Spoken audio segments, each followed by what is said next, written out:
Hola chicos, para mí es un agrado estar con ustedes en esta nueva clase de farmacología clínica cardiovascular. Mi nombre es Felipe Sila, ustedes ya me conocen. Ante cualquier duda me pueden escribir al correo que está anotado.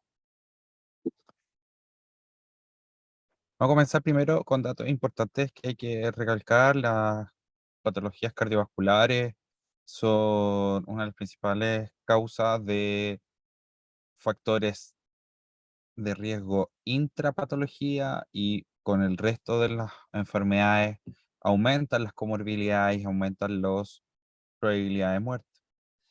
El riesgo cardiovascular en la encuesta nacional de salud, con los datos obtenidos en la última de esta, el del año 2016-2017, pudimos ver que el riesgo cardiovascular era alto en al menos un 25% de nuestros pacientes. También estos valores no tenían una mayor diferencia al sospecharle a tanto en hombres como mujeres a lo largo del tiempo. Y por ende, cuando uno quiere sospechar de estos pacientes, casi el 75%, tanto en hombres como en mujeres, en ambas épocas de estudio, se han visto aumentados o afectados por la hipertensión. Y obviamente que a lo largo del tiempo se han ido controlando los pacientes, sin embargo, no siempre se logra eso debido a la adherencia y la polimedicación. Asociado, tenemos también que el riesgo cardiovascular lo podemos estratificar por edades, donde principalmente el adulto mayor es el que queda principalmente afectado y es el que más puede desarrollar infartos o accidentes vasculares, que son los que nosotros por lo general estamos evaluando. Y a lo largo del tiempo, estos pacientes van tomando cada vez más fármacos asociados a su condición. Cuando representamos por razas, podemos ver que los pacientes afroamericanos y las mujeres son los que tienen mayores tasas atribuibles de eh, eventos cardiovasculares asociados a la hipertensión. Y por tanto necesitamos establecer las metas, donde ya en las últimas guías clínicas se establecen como 130,80 la meta para el manejo en todos nuestros pacientes. Y que luego las podemos ir estratificando incluso en hipertensión tipo 1 o tipo 2, cuando el valor es mayor a 140 milímetros de mercurio en el caso de la sistólica. Todo esto converge en que a lo largo del tiempo, entre más aumenta la presión arterial, mayor es el daño y mayor es el riesgo cardiovascular que va a ir presentando. Y por lo tanto, siempre a estos pacientes hay que diagnosticarlos de forma oportuna, tomarle todos los exámenes seriados, tanto un holter de presión, presiones en distintas tomas, tener al paciente tranquilo para poder detectar. Pero lo más importante es también el cambio de el consumo o los hábitos diarios que tiene una paciente, que haga ejercicio, que deje de fumar, que evite la cafeína, evite todas sustancias que pueda aumentar el metabolismo. Y por tanto, también hay que tener en consideración que hay pacientes que incluso pueden tener hipertensión por ver el delantal blanco, entonces también nos puede sesgar al momento de las dosis que podríamos llegar a utilizar. Siempre se trata de optimizar un fármaco y luego ir asociándolo para lograr la mejor esquema de manejo con respecto a la hipertensión arterial, pero reconociendo nuevamente de que hay agentes exógenos, tales como los AINES, el alcohol, anticonceptivos, ciclosporina, los compuestos herbarios como los que podemos ver con el ginseng, las metanfetaminas, entre otros, como también hay otras causas secundarias, como es el SAOS, la enfermedad parenquimal renal, un feocromocitoma, etcétera. Y por tanto, para cada condición, existe un fármaco que por lo general va a estar asociado. Esto es muy en lo general. Sin embargo, siempre lo que uno tiene que hacer es modificar los factores de riesgo modificables, obviamente, y los que no sean modificables, tratar de potenciar de tal forma que se puedan establecer en unas condiciones óptimas de manejo. Siempre reducir el consumo de sal, ejercicio al menos 3 veces a la semana y una hidratación adecuada. Con respecto a los antidepresivos, antihipertensivos, tenemos los IECA, los ARA2, los bloqueadores de canales de calcio, los beta bloqueadores, alfa bloqueadores y vasodilatadores, donde nuestro principal eje de manejo en la actualidad, donde se centra todo el manejo, es con el sistema renina-angiotensina-aldosterona, donde el bloqueo de este eje es esencial debido a que es el que principalmente regula los procesos de presión en el ser humano, a lo cual sus nichos de acción, tanto los IECA como los ARA2, son los más efectivos finalmente y son los que más previenen el riesgo cardiovascular asociado a las patologías. En primera instancia, los IECA son obviamente los inhibidores de la conversión de la enzima convertidora de angiotensina, donde tenemos un listado largo de alternativas, donde principalmente el enalapril con el lisinopril son las principales opciones a las cuales vamos a poder tomar la determinación del inicio de acción. Estos fármacos son los que tienen estudios clínicos que avalan su uso y en los cuales vamos titulando siempre las dosis desde la menos efectiva hasta la máxima efectiva. Pero tenemos que reconocer que de las reacciones adversas, las más comunes, siempre, chiquillos, hay que tener en consideración la tos seca, la hipotensión, porque también, como son tan buenos antihipertensivos, pueden llegar a la hipotensión de nuestros pacientes. También pueden generar una lesión renal aguda por la vasodilatación de la arteriola eferente, ¿verdad?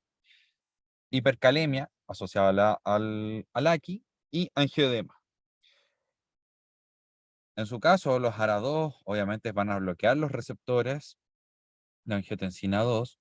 Aquí tenemos una amplia variedad, pero donde principalmente el valsartán es el único que tiene los estudios clínicos. Se habla de un efecto familia en el cual si el valsartán es efectivo, el losartán y el resto van a ser igualmente efectivos. Sin embargo, no existen los estudios clínicos que avalen esta condición.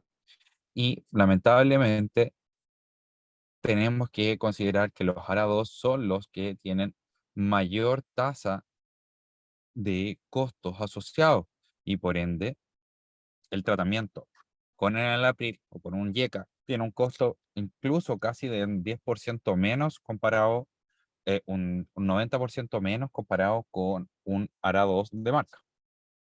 Tenemos las mismas reacciones adversas y recordar que la tos seca es por las bradykininas y estas, a pesar de que no se bloquean como los IECA, igual se pueden generar acumulación y por lo tanto un paciente que antes tenía tos con el enalapril o con algún IECA, igual la podría presentar con el ARA2.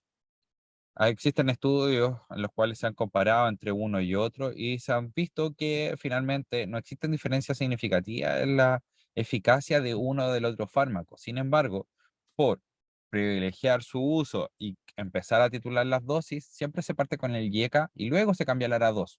Pero si ya el paciente está utilizando un ARA2, se mantiene con esa terapia. Si uno tuviese que ajustar la terapia e ir comparando las dosis de un fármaco con otro, esta tabla es bastante práctica y elocuente con respecto a las dosis que se podrían requerir de un fármaco comparado con el otro y con eso tener una equivalencia en caso de querer hacer un traslape de una de estas familias. Con respecto a los bloqueadores de canales de calcio, son fármacos que tienen efecto dual, son vasodilatadores periféricos, pero también tienen un efecto a nivel del nodo sinusal. Acá tenemos la gran diferencia entre los dihidropiridínicos con los no dihidropiridínicos.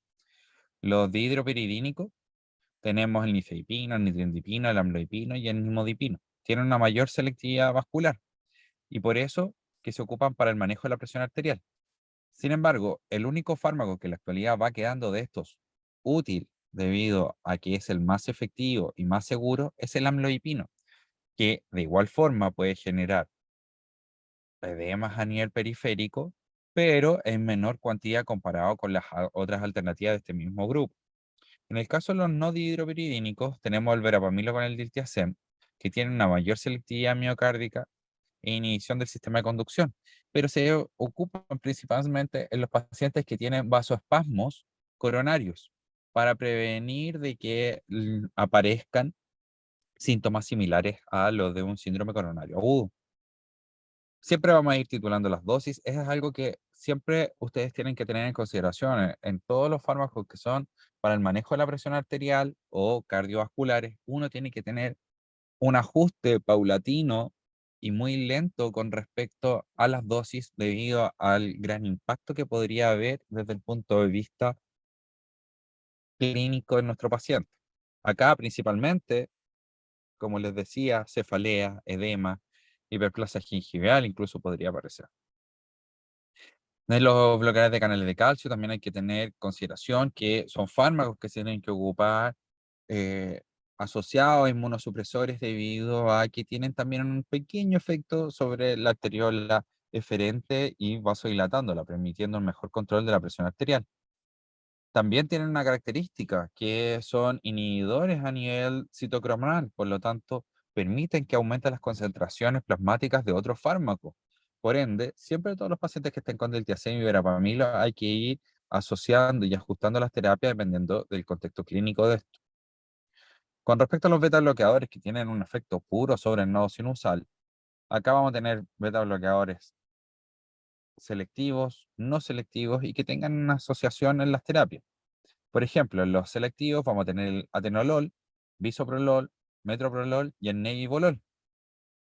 Por su parte, los no selectivos vamos a tener el propanolol y, por último, en los que también se las acompaña un efecto alfa, es el carvedilol. Por lo tanto, y que es el fármaco que en la actualidad tiene todos los estudios clínicos para el manejo en pacientes.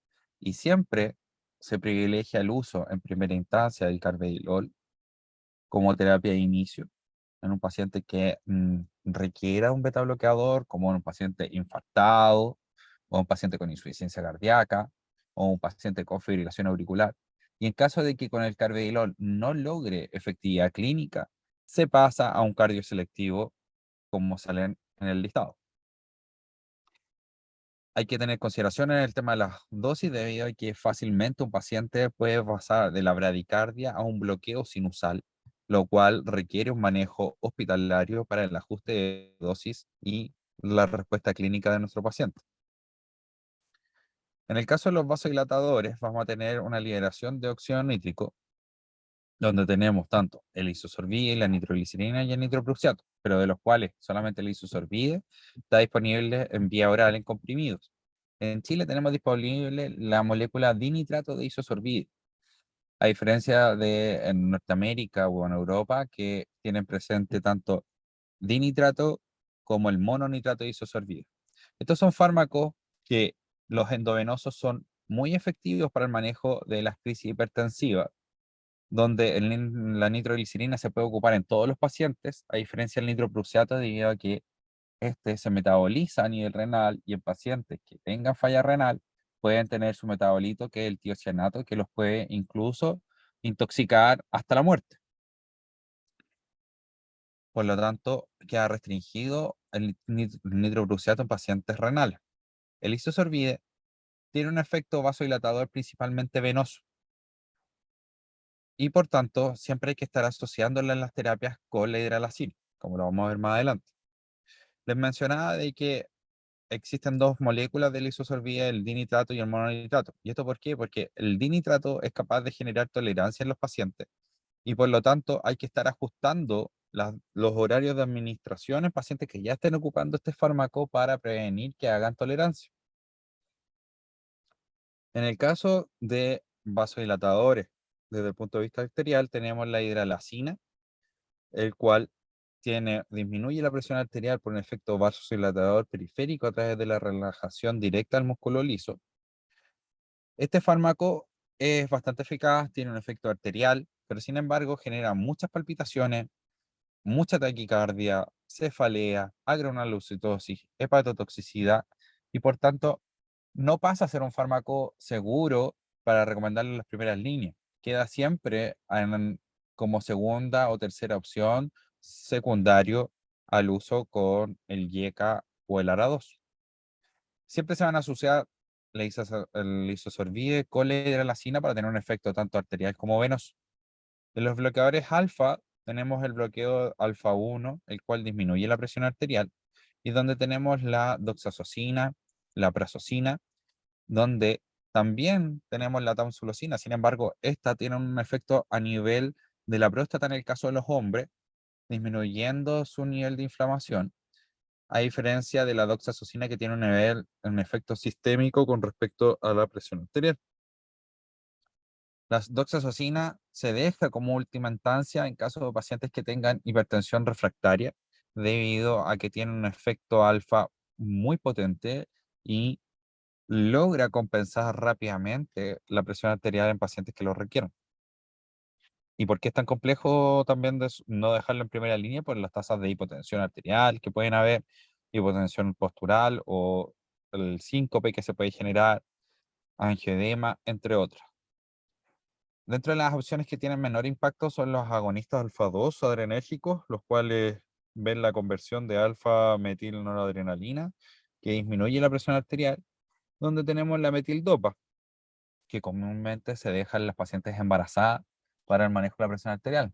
Pero es un fármaco que tiene una especificidad y una efectividad clínica muy baja y por tanto no se trata de utilizar en la gran mayoría de los casos y es un fármaco que principalmente está ya en desuso en caso de ser requerido para el manejo de la presión arterial. En el caso de la embarazada, incluso se prefiere el uso de amlodipino o hidralazina isosorbide para un correcto control de la presión arterial de estos mismos. Los diuréticos son malos antihipertensivos y eso hay que tenerlo muy claro, debido a que al disminuir la volemia, se activan los vasoreceptores a nivel del callado aórtico o la cápsula de Bowman, los cuales van a activar el eje renin-angiotensina-aldosterona, aumentando la presión arterial. Y por tanto, por eso se tratan de ocupar solamente en los pacientes que tengan edemas y por ende hay que ocuparlo mientras esté el edema. Se suspenden siempre luego de que el edema haya desaparecido.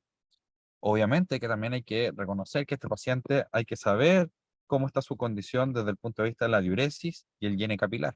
El llene capilar es una forma bastante práctica de ver cómo está el nivel de volemización que tenga un paciente, debido a que la perfusión sanguínea se puede ver fácilmente en el cambio de coloración. Si usted presiona uno de sus dedos, como el índice, y lo mantiene presionado por unos 3 segundos y lo suelta, se vuelve rápidamente, en menos de 2 segundos, a una coloración rojiza, significa que está bien perfundido. Si esto se demora, significa que está mal perfundido y por lo tanto hay que volemizar al paciente para volver a restituir.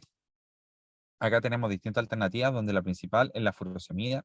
La furosemida tiene una dosis de equivalencia tanto del comprimido de 40 miligramos vía oral equivalente a 20 miligramos endovenoso. Eso es muy importante cuando queramos ajustar las terapias. Tanto la hidroclorotiazida como la metolazona o la indapamida son fármacos que tienen una menor efectividad comparado con la furosemida. Y en el caso de la espironolactona o la pirrenona no tienen ningún efecto diurético. Ahí los ocupamos solamente como antagonistas de la aldosterona.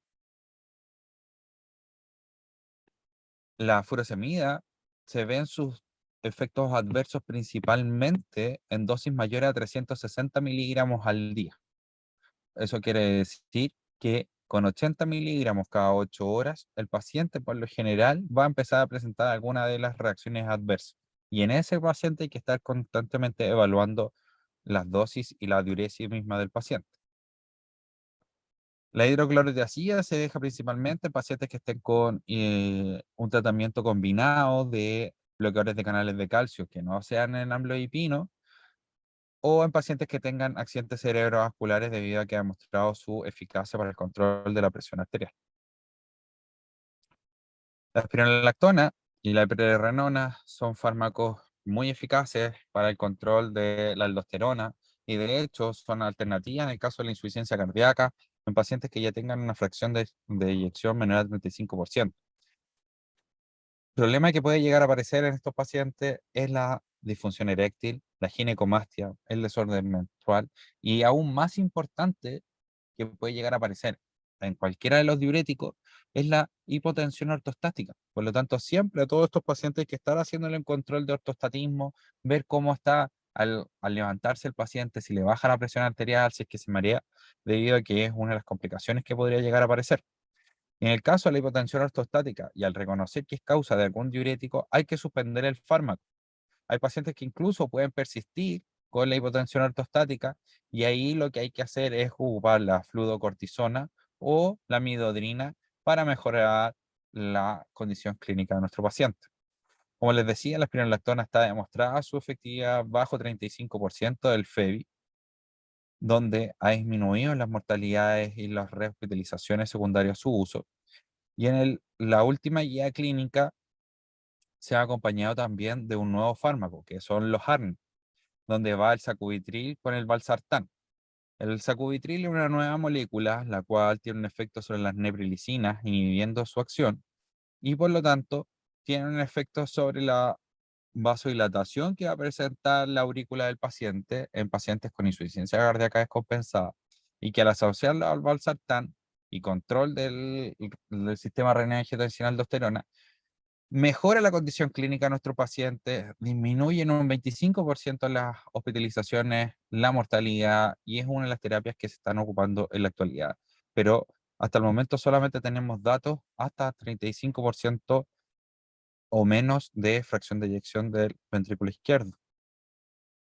Como les decía, para cada condición existe una asociación, pero lo que hay que tener en claro es que uno debería partir de esta forma. Siempre partir con un IECA o enalapril, lisinopril. En caso de que no se pueda, por la tos seca y que tiene que ser invalidante, pasar los sartán o el valsartán, que es el que tiene los estudios. En caso de que ninguno de estos dos fármacos sirva, se debería asociar amlodipino. Si el caso de que con el amlodipino no logra eficacia terapéutica, asociar hidralazina isosorbida. Después, en quinta instancia, asociar la doxazosina. Y si ya no queda ninguna otra alternativa, podríamos asociar metildopa. Sin embargo, ya les dije que su efectividad es muy pobre. Y los diuréticos quedan solamente en caso de los edemas. En pacientes que cuenten con estos fármacos, siempre hay que ir asociando las condiciones para ir evaluando que se logra en la meta de control arterial de menor a 130,80 pacientes ambulatorios y menor a 140,90 pacientes hospitalizados. Incluso estos pacientes pueden llegar, debido a que no se toman los medicamentos, por falta de adherencia, por las razones que hayan, a presentar una crisis hipertensiva, la cual se divide en dos. La urgencia es cuando no existe un daño en los órganos y por lo tanto tenemos tiempo de acción, a diferencia de la emergencia hipertensiva, donde existen daños en algún órgano, los cuales necesita un control inmediato de la condición clínica.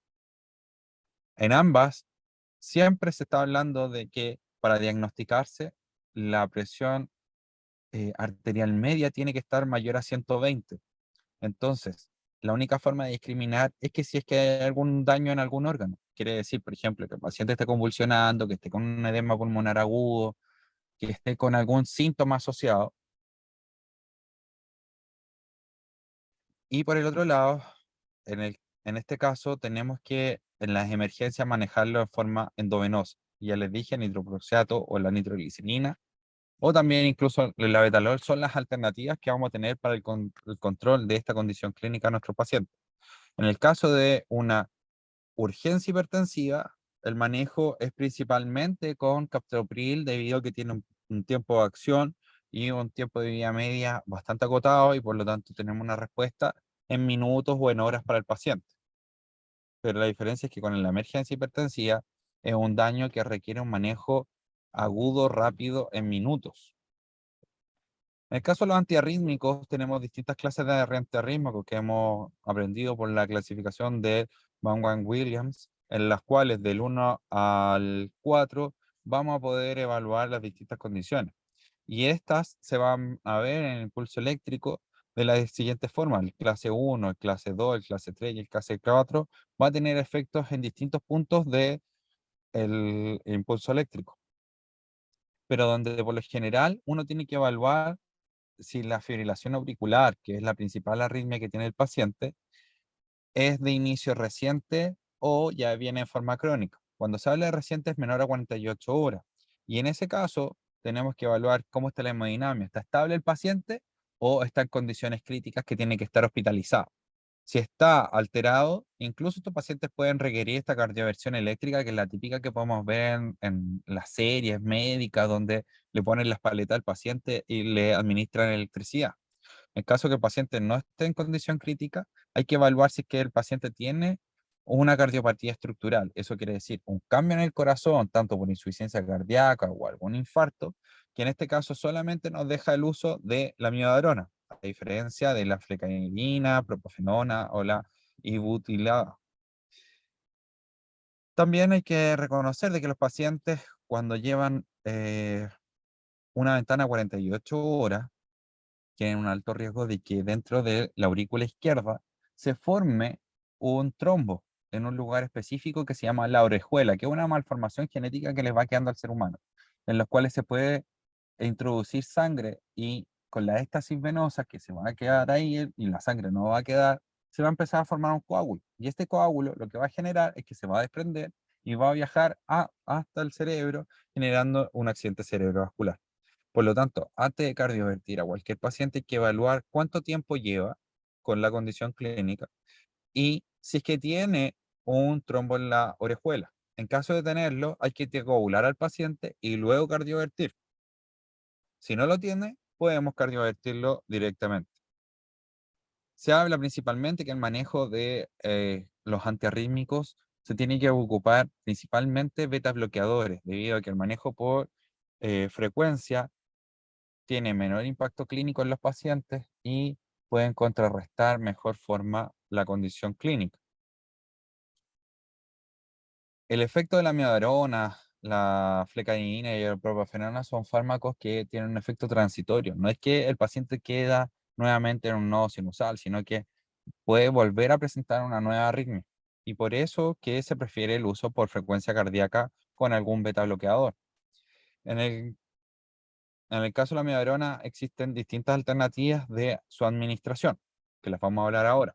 Pero recordar que la propafenona es un fármaco muy bueno y es de elección y es que se ocupa como la pastilla de bolsillo, que en caso que un paciente empiece con síntomas de una arritmia, se la puede tomar y con eso controla rápidamente la sintomatología, que es esta palpitaciones, esta angustia, esta condición como si fuera una crisis de pánico, pero que en realidad es una arritmia que se está gatillando en nuestro paciente. Como les decía, en la miodarona existen distintas formas de administrarlo, pero siempre cuando tengamos que cardiovertir a un paciente, se parte con un esquema que habla aproximadamente de 1 gramo al día endovenoso de la miodarona. La AJA recomienda 150 miligramos en 10 minutos, después 1 miligramo minuto por 6 horas y después 0,5 miligramos minuto por 18 horas, que eso aproximadamente son 750 miligramos. Pueden ser los 750 miligramos o 1 gramo, no existen diferencias que en la actualidad hayan dicho cuál de las dos alternativas es mejor. Pero sí se habla que el primer día debe ser endovenoso, aproximadamente 1 gramo, y hay que completar hasta 10 gramos. Luego de lograr, ¿qué se hace para lograr esos 10 gramos? Es que del día 2 al día 15 se tiene que dar una dosis de amiodarona de 200 miligramos cada 8 horas vía oral, y en el día 16 se continúa con 200 miligramos al día, evaluando si es que va a continuar con la amiodarona, debido a que sabemos que es un fármaco que no tiene una alta especificidad en el tiempo, sino que el paciente puede volver a presentar una nueva arritmia. ¿Por qué hacemos todo esto de la miodarona y es tan complejo? Porque si se fijan acá, tenemos un volumen de distribución de 60 litros por kilo, eso es altísimo, y también tiene un tiempo de vida media aproximadamente 25 días, y por lo tanto conlleva a que un paciente tiene un mayor requerimiento para lograr una efectividad clínica. Por lo tanto, primero endovenoso, 1 gramo, luego vía oral 10 gramos con la dosis de 200 cada 8 y luego queda con 200 al día. Acá tenemos las distintas tablas que hablan con respecto a las dosis y las consideraciones con cada uno de los fármacos. Y otra cosa que hay que tener en consideración, la miodarona es muy tóxica, va a generar daño a nivel pulmonar, hepático, daño a nivel dermatológico, endocrino, y por lo tanto estos pacientes hay que tenerlos controlados cada 6 o 1 vez al año con distintos exámenes para ir evaluando si es que continuamos con su terapia o incluso suspender. Hay otros fármacos que antiguamente se utilizaban bastante, que son los digitálicos, que afectan la bomba sodio-potasio, donde tenemos la dioxina y el lanatocio-C. La dioxina se administra en vía oral y el lanatocio-C queda solamente de manejo intrahospitalario, endovenoso, para el manejo de las taquicardias. Es solamente un evento puntual. La lanatocio controla eventos agudos de taquicardia, donde el paciente esté con palpitaciones, con una arritmia, y con eso podamos controlar rápidamente. La digoxina, a diferencia, es un fármaco que puede acumular, se puede generar mayor complicaciones y que con el paso de los días el paciente va obteniendo un- una efectividad clínica. El problema es que en ambas alternativas, tanto la digoxina como la natoxiose, el paciente podría llegar a presentar intoxicación digitálica. La digoxina está indicada principalmente en pacientes que no han logrado eficacia clínica con los beta bloqueadores. Y en ese caso se opta por este fármaco. Recordemos que los digitálicos tienen un efecto cronótropo negativo, eso quiere decir disminuye la frecuencia cardíaca, pero inótropo positivo, por lo tanto aumenta la contractilidad, aumenta la fuerza del corazón, que en estos pacientes, por lo general, tenemos que tener en consideración que tienen corazones de un gran tamaño y eso conlleva a que tengan una menor capacidad contráctil. La intoxicación digitálica, como les decía, se ve principalmente en los pacientes que tengan falla renal. Por eso se hablaba que en los adultos mayores o en la tercera edad no se deberían ocupar este fármaco, pero siempre son en todos los pacientes que tengan falla renal. La intoxicación se debe a que la digoxina o los digitálicos tienen un estrecho margen terapéutico, donde en primera instancia no vemos mayores afectaciones si es que se pasa un poco en los niveles plasmáticos. Sin embargo, en primera instancia el paciente puede cursar con síntomas gastrointestinales, náuseas, vómitos, y luego a eso evoluciona a la xanthopsia, que es esta condición de que el paciente empieza a ver con puntitos amarillos. Y luego de eso ya pasa rápidamente a presentar un bloqueo que se tiene que manejar incluso con marcapaso, y que esa condición se debería manejar incluso con un antídoto, que son los anticuerpos específicos contra la dioxina, que son los anticuerpos FAP, que permiten inhibir la acción de este fármaco. Esta condición no está disponible en la actualidad en Chile y por ende solamente podemos administrarle un parche marcapaso para controlar la frecuencia cardíaca al paciente. Y así es como en el electrocardiograma se puede ver que hay una cubeta, que es la que se ve señalada por las flechas, que es una de las primeras condiciones en caso de que un paciente tenga una intoxicación digitálica. Y otro punto muy importante es reconocer de que el potasio constituye también un grado de riesgo para el desarrollo de esta intoxicación digitálica, como también para la mortalidad secundaria. Por lo tanto, hay que tener un correcto control de el potasio siempre en todos los pacientes que estén con digoxina. Y por eso se hace aún más complejo en los pacientes que son renales. Un paciente renal no debería ocupar digoxina para prevenir que se fuera a intoxicar. Y chiquillos, como siempre, les recomiendo el uso de aplicaciones, tanto como Micromed con sus aplicaciones en el teléfono, como también Medical Pro, Quest Calculate y UpToDate para poder ajustar las condiciones clínicas de nuestros pacientes. Muchas gracias y que estén muy bien. Ante cualquier duda, me pueden escribir.